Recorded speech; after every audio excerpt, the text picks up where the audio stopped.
Bienvenue sur l'épisode 2 de notre podcast sur la tech quantique. Dans cet épisode, on va se pencher sur l'accessibilité à la tech quantique en 2025 avec notre première question qui est du coup, qu'est-ce qui permettrait de débloquer ces technologies pour un accès grand public ?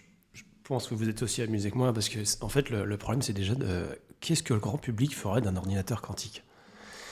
Parce qu'aujourd'hui, en fait, c'est pas un ordinateur sur lequel on peut faire tourner un jeu vidéo, ça ne permet pas de faire du traitement de texte, ça résout des problèmes très compliqués, très pointus, qui sont du domaine de la recherche ou de la cybersécurité. Enfin, c'est pas du grand public, en fait, tout simplement. Alors, ça c'est totalement vrai. Il faut arrêter les amalgames que l'on a dans le quantique, avec tout le buzz que l'on a. Non, l'ordinateur quantique, il n'arrivera jamais au niveau du grand public, sauf peut-être dans 50 ou 60 ans, mais en soi, ça n'a strictement aucun intérêt, déjà, à la base. Parce que comme tu dis, les usages, ils sont... voilà, c'est pas du tout les mêmes, mais surtout, c'est pour quoi faire. Aujourd'hui, le quantique, c'est avant tout un outil pour des calculs très compliqués. On reviendra sur la problématique de la sécurité, parce que ça, c'est super intéressant. Et c'est pour de la recherche, que ce soit du factuel ou du fondamental, dans la chimie, dans la physique, dans la simulation, dans le climat. Aujourd'hui, ça fonctionne très très bien, aujourd'hui, à ce niveau-là. Et surtout, un ordinateur quantique, on va dire clé en main, ça prend déjà un petit peu de place, déjà à la base, et ça peut coûter un petit peu cher. Là, on parlait entre nous d'OVH et Candela. L'unité qui a été vendue effectivement au VH, c'est un peu plus d'1 million d'euros.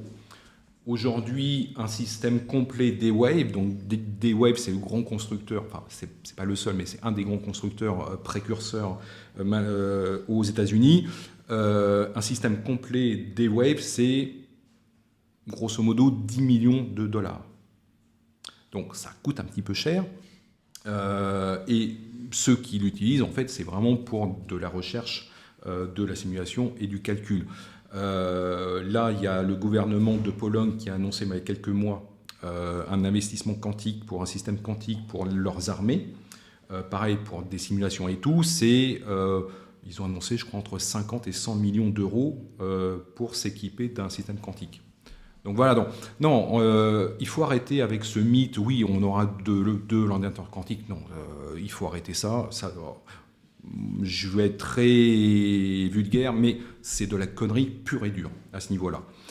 Ensuite, il y a deux notions qu'il faut quand même avoir en tête, et là où on a aussi beaucoup de fausses idées, c'est ce que j'avais cité il y a dans le premier épisode, le QD. Ça, c'est très important à avoir en tête. Et alors, ce qui fait fantasmer tout le monde, c'est la suprématie quantique. Alors ça, c'est très drôle aussi.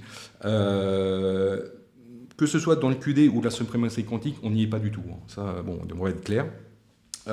Aujourd'hui, on a énormément de défis techniques à relever dans le quantique. C'est pour ça que beaucoup de constructeurs parlent de 2030 pour avoir le zéro fault quantum. Ça, on reviendra dessus parce que c'est une notion extrêmement importante.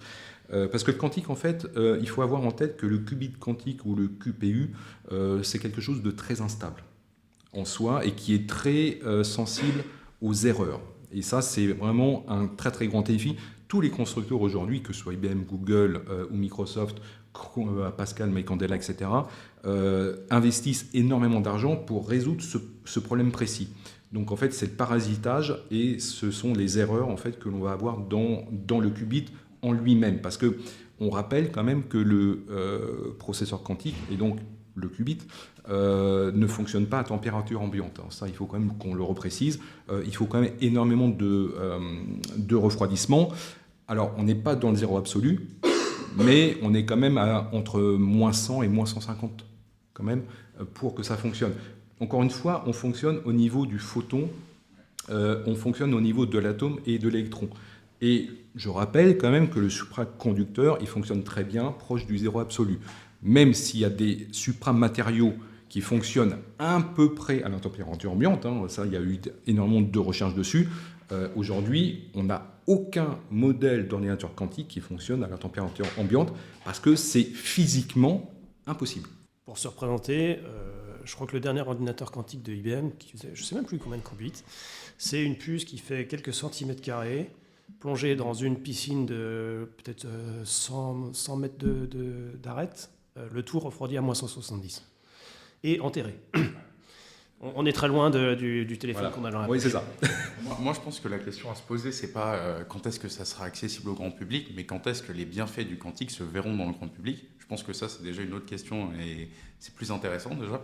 Mais effectivement, tu peux pas avoir d'ordinateur quantique pour plein de raisons. On l'a dit, la stabilité des qubits, c'est très approximatif. Ça te demande vraiment une variation de température de quelques degrés, ça peut foutre un bordel monstre dedans. En plus de ça, on l'a dit, mais il n'y a pas d'utilité. Tu peux pas. C'est pas le mec qui va se dire je vais m'acheter un ordinateur quantique, je vais pouvoir jouer au dernier GTA dessus. Ça n'a aucun intérêt. Souvent, les gens se disent grâce au quantique, on va pouvoir miner des bitcoins plus rapidement, on va pouvoir hacker des trucs beaucoup plus rapidement, etc. Et souvent, en fait, ils font l'erreur de se dire si j'avais accès à un ordinateur quantique, je pourrais directement miner du bitcoin toutes les secondes, etc., etc. Dans les faits, en termes de puissance de calcul, pourquoi pas. Mais avant que le mec arrive à avoir un ordinateur quantique chez lui, l'utiliser correctement, ne pas le faire planter et comprendre comment l'utiliser, on a quand même une grande marge. Parce qu'en fait, nous, le grand public, quand on entend parler de quantique, souvent partout, sur les réseaux ou en vidéo et tout ça, parce que tu entends en premier, c'est ça, genre en gros que la puissance de calcul, elle permettrait par exemple de miner du bitcoin ou des trucs comme ça. En fait, c'est un faux argument. Miner du bitcoin, c'est difficile aujourd'hui avec notre technologie et ça a été conçu pour être difficile avec notre technologie. Si ça devient facile, le bitcoin cesse d'exister. Oui, c'est ça. Déjà, il faut comprendre ça, c'est que le hachage d'un bloc, le but, c'est que ça prenne du temps. Donc, c'est fait pour ça. Hein. Et en plus de ça, faut bien comprendre que genre c'est comme quand l'IA est sortie au début. On disait que l'IA allait remplacer tout le monde dans tous les travails, etc., etc. Surtout les développeurs. Hein. Voilà, surtout les développeurs. On se fait toujours des films dessus et on est toujours... C'est faux, en fait. Voilà, c'est du teasing, mais c'est faux. Hein. Voilà, la génération d'images avec les graphistes et tout, en fait. Oui, après en fait, comme pour l'IA, au début on était sur tout va être possible, on va faire tout avec l'IA, l'IA va avoir une conscience, on n'est pas du tout dans ce cas-là, encore maintenant, pourtant l'IA ça date quand même, le quantique, tout à l'heure François l'a dit, mais ça fait 30 ans qu'ils sont dessus sur l'informatique quantique à peu près, on est loin d'avoir ça chez nous. Après, encore une fois, pour moi, la question intéressante, c'est quand est-ce que ça rapportera quelque chose à l'humanité ? Quand est-ce que ça sera intéressant pour l'humanité ? Pour moi, c'est déjà en train d'être le cas petit à petit. C'est pas encore tout à fait le cas. En fait, on verra l'intérêt, mais c'est plus de la conséquence effectivement indirecte. Parce qu'on ne le verra pas immédiatement. Alors, ça va effectivement nous aider dans la recherche. Oui, non, mais ça c'est clair. Ça, c'est clair. Mais là, tu parlais effectivement du grand public, mais du buzzword. Mais en fait, c'est du buzz. Et quand on parle de suprématie quantique, c'est typiquement du buzz. Et malheureusement, même les acteurs du quantique, que ce soit du Google ou du Microsoft ou même IBM, ils jouent avec ça. Et je trouve ça dommage parce que ça n'a pas d'intérêt. Tous les ans, depuis 5 ans, on nous prédit oui, on a atteint la suprématie quantique. Alors, je rappelle quand même ce que c'est quand même la suprématie quantique. La suprématie quantique, c'est quand plus aucun système dit traditionnel, actuel, que ce soit du supercalculateur ou du HPC, ne pourrait rivaliser avec un système quantique. Voilà. Ça, c'est la définition de base de la suprématie quantique. Aujourd'hui, on en est encore très loin. Aujourd'hui, peut-être en 2028 ou 2030, parce qu'on a, encore une fois, comme je le disais, on a des problèmes de stabilité, on a beaucoup trop de parasites, en fait. Et aujourd'hui, un très gros travail est fait pour réduire, en fait, le parasitage du fonctionnement du qubit. Parce que comme on est vraiment au niveau de l'atome, en fait, il faut que l'atome il soit stable. Et qu'il n'y ait pas d'interférence ou de parasites internes qui puissent le nuire. Et aujourd'hui, effectivement, on n'atteint pas du zéro default à ce niveau-là. Mais effectivement, moi, je lis tous les 6 mois, on atteint la suprématie quantique. Bon, moi, ça me fait rigoler. Mais je comprends que voilà, ça fait buzzer dans le grand public, mais c'est du faux buzz, quoi, en fait. Parce que les gens, en fait, s'y connaissent pas comme vous pouvez vous y connaître, par exemple, en fait. Mais déjà, Oui. déjà nous, si on prend, on est loin d'être des experts en quantique. On est loin de savoir, comme en tout cas pour ma part, on est loin de savoir réellement comment ça fonctionne. Ça demande des connaissances très poussées sur le sujet. C'est bien pour faire des introductions, on s'est intéressé au sujet, mais on est très loin déjà, nous, de comprendre tout l'intérêt du quantique. Donc, quelqu'un de normal, quelqu'un qui n'a pas d'utilité à ça, ou même, avant d'avoir un couteau pour couper quelque chose, on ne se fait pas dit il nous fallait un couteau. Les mecs aujourd'hui qui se disent « Ah, je vais pouvoir faire plein de trucs avec le quantique », c'est pas vrai. Et en plus de ça, il n'y a pas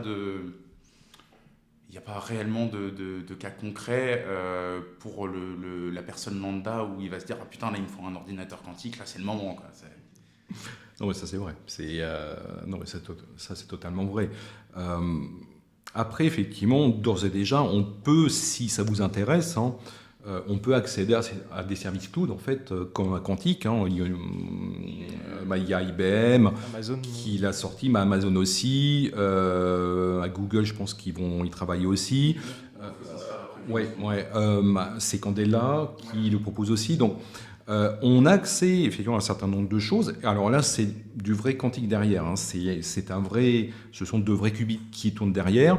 Et après, on a plus subtil, c'est du pseudo-quantique. Dans le sens où en fait, on va s'appuyer sur une sorte d'émulation. En fait, on va simuler un comportement quantique sur une machine normale. L'avantage, c'est que comme ça, on n'a pas besoin de vrai hardware quantique, donc c'est un petit peu moins cher.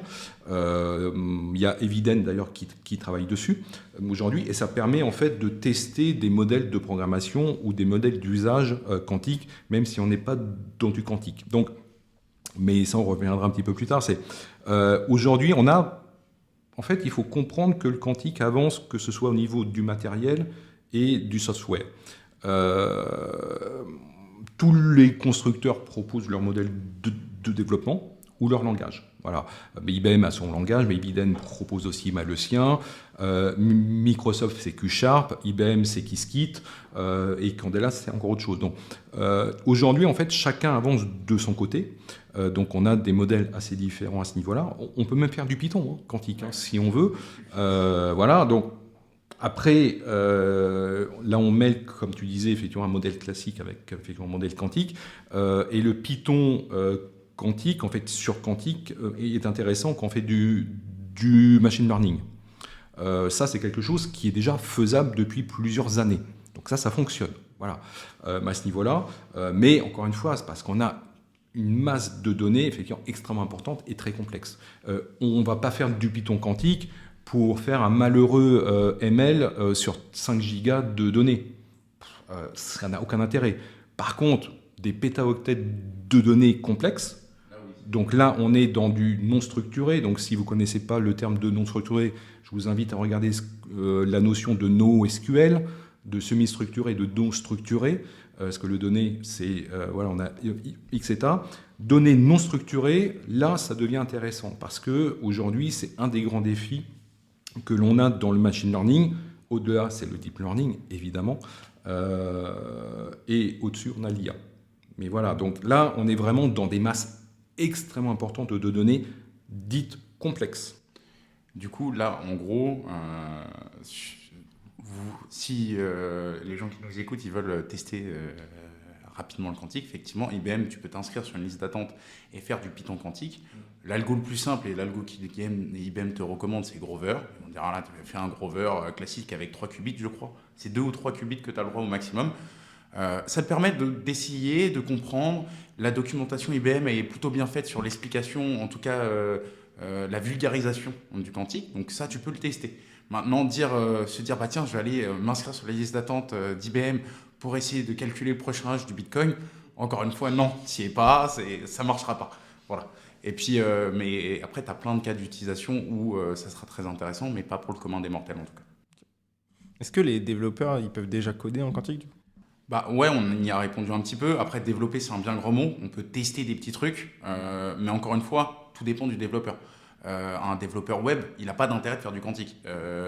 Un développeur de jeux vidéo non plus. Un mec qui se dit je veux faire de l'IA, on en a parlé, oui, mais encore une fois, on ne parle pas d'un développeur qui utilise un modèle d'IA. On parlerait d'un mec qui veut faire son propre modèle avec des quantités de données énormes. Et pour l'instant, du coup, un développeur lambda chez lui, il ne pourra pas le faire. Étant donné que c'est sur liste d'attente soit chez IBM, soit chez d'autres mecs, il n'aura pas en fait la capacité de le faire.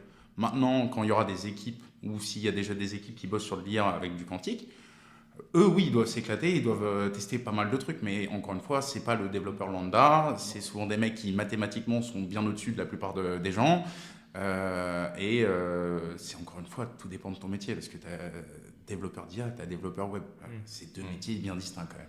Après, toi, tu parlais effectivement de la molécule et de l'ADN, oui, ça fonctionne aujourd'hui. Dans le climat, dans la simulation de climat, ça fonctionne très très bien. Dans la recherche médicale, aujourd'hui, on commence à avoir pas mal d'annonces qui sont faites. Ça, c'est des approches qui fonctionnent, on sait que ça fonctionne, mais on est dans de la recherche. Alors, certes, c'est de la recherche appliquée, mais c'est de la recherche. À ce niveau-là, et les équipes, voilà, ce sont des équipes vraiment de très très haut niveau, mais effectivement, qui comprennent comment ça fonctionne et qui manipulent des algos extrêmement complexes ou des données extrêmement complexes à ce niveau-là. Voilà. Après, si on veut tester des postes logiques quantiques, oui, ça ne pose aucun problème, comme tu disais avec IBM. Mais aujourd'hui, oui, on peut développer, surtout quand on est dans des boîtes qui font de la recherche pure et dure, dans le climat, dans la chimie, la physique, ça se fait maintenant, dans la supply chain de plus en plus. Donc ça pose aucun problème aujourd'hui, et ça fonctionne d'ailleurs. Voilà. Alors, effectivement, on en est au début, avec tous les problèmes qu'on a évoqués. Maintenant, en fait, on a 2 dates clés qui approchent, c'est 2028 et 2030. En fait, on a beaucoup d'acteurs du quantique qui estiment qu'on va commencer à avoir, je ne vais pas dire de maturité parce que c'est illusoire, mais en tout cas, on va commencer à monter un petit peu en gamme en 2028 et 2030. Alors même si vous suivez un petit peu l'actu quantique, il y a notre cher grand patron de chez Nvidia qui a fait une petite douche froide il y a quelques semaines en disant que pour lui, en fait, il ne voit pas de quantique mature avant 20 ans. Oui. Voilà. Bon, après, lui, il défend son bout de gras, on va dire, mais il défend ses processeurs à lui, évidemment. Même si Nvidia, je rappelle, travaille aussi dans le quantique. Ils ont des kits de développement quantique, d'ailleurs, mais ce n'est pas son business, en fait, aujourd'hui. Donc, paradoxalement, cette déclaration, c'est plus une information sur leur avancée dans le quantique, oui, voilà. Ouais. plutôt que l'avancée dans le quantique. Ah bah oui, non, évidemment. Après, tout à l'heure, François parlait des pays qui peuvent commencer à faire du quantique pour l'armée, notamment sûrement pour la cybersécu ou des choses comme ça. Ça va être très intéressant. Il y a des questions à se poser dessus pour le futur, parce que c'est vrai que, comme je disais tout à l'heure, 50 qubits, c'est 1 quadrillion d'opérations en même temps, à peu près. Du coup, ça nous limite beaucoup moins en termes de cryptographie ou des choses comme ça, où on a besoin de gros calculs. Mais encore une fois, c'est pas tout de suite. Déjà, il va falloir apprendre à utiliser un ordinateur quantique sans qu'il bug, tout simplement. Quels sont les freins technologiques qui empêchent une adoption plus large aujourd'hui ?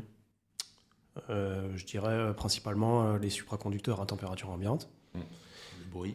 Ouais. Oui, et puis effectivement, les problèmes liés à la physique quantique elle-même, qui sont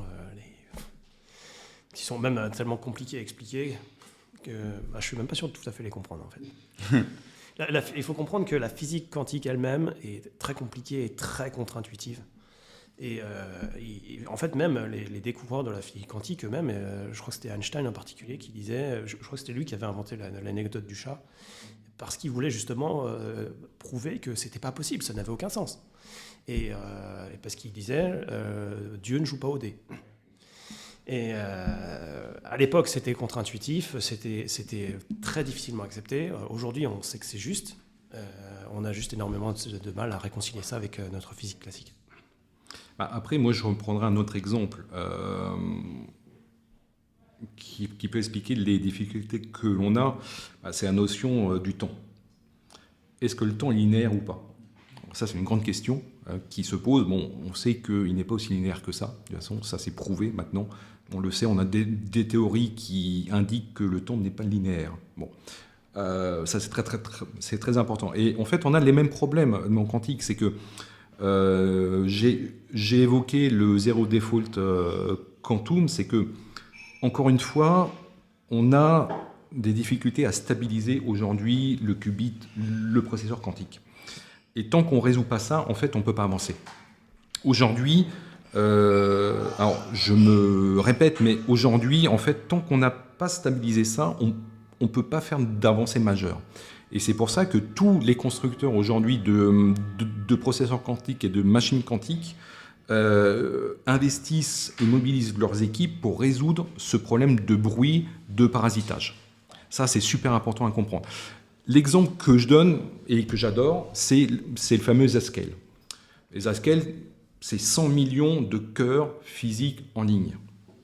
Je vous laisse imaginer le truc. C'est colossal. Sauf qu'on a un problème.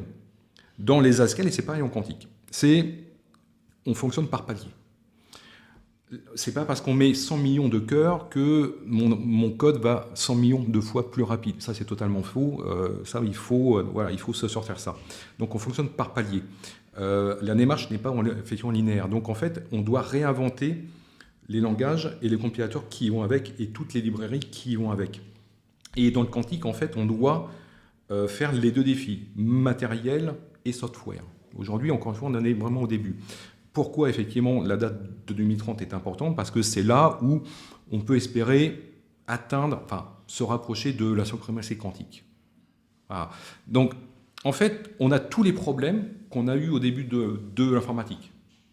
Donc là, ça se résout, mais c'est très lent. Et comme je disais dans le premier épisode, c'est qu'on a plusieurs approches du qubit, plusieurs approches du processeur. On veut atteindre l'ordinateur quantique dit effectivement universel, mais on n'y est absolument pas aujourd'hui. Donc voilà, en fait, aujourd'hui, on a une floraison de recherche, on a énormément d'approches à ce niveau-là, mais personne ne sait quelle approche va s'imposer.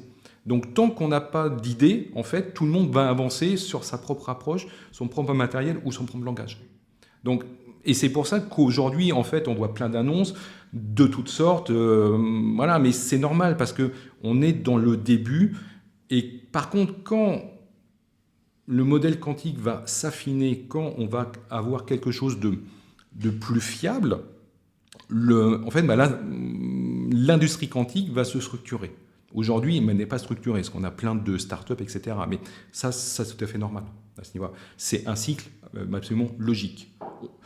Encore une fois, on est au début de la vague. La vague haute, donc la maturité, c'est peut-être dans 10, 15, 20 ans, mais pas avant. En plus de ça, la partie software, donc déjà on a le hardware qui pose problème.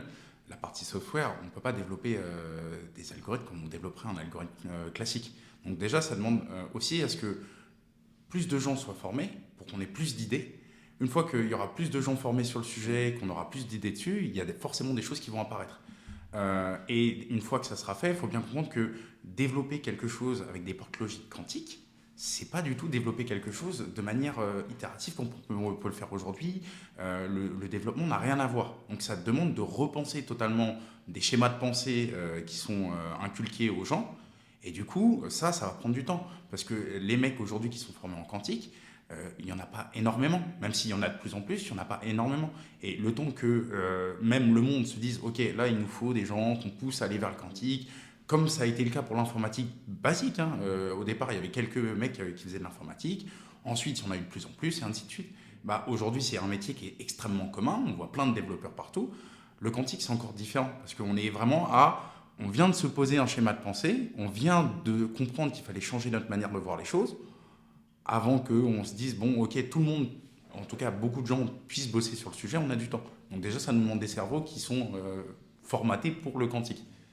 Non, mais ça pose effectivement un vrai problème, c'est que on a peu de formation quantique déjà.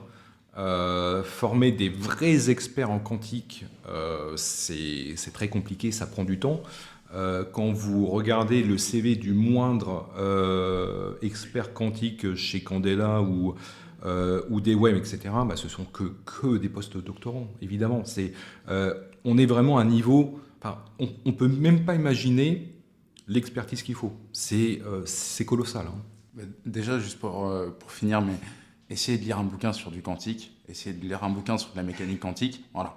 Vous allez arriver sur un truc où vous allez rien comprendre et vous allez vous dire, ok, j'en suis loin. Alors, déjà, c'est des têtes actuellement qui font du quantique et il y en a peu. On a le temps avant que ça arrive à un paradigme plus haut. Voilà. Et je précise que les bouquins ne sont pas livrés avec de l'aspirine. Oui. Ce qui vous aura- Dommage d'ailleurs. Mais bon. Merci beaucoup pour ce deuxième épisode. On se retrouve du coup dans le troisième épisode et qui sera aussi le dernier sur la tech quantique. Merci, à bientôt. Merci.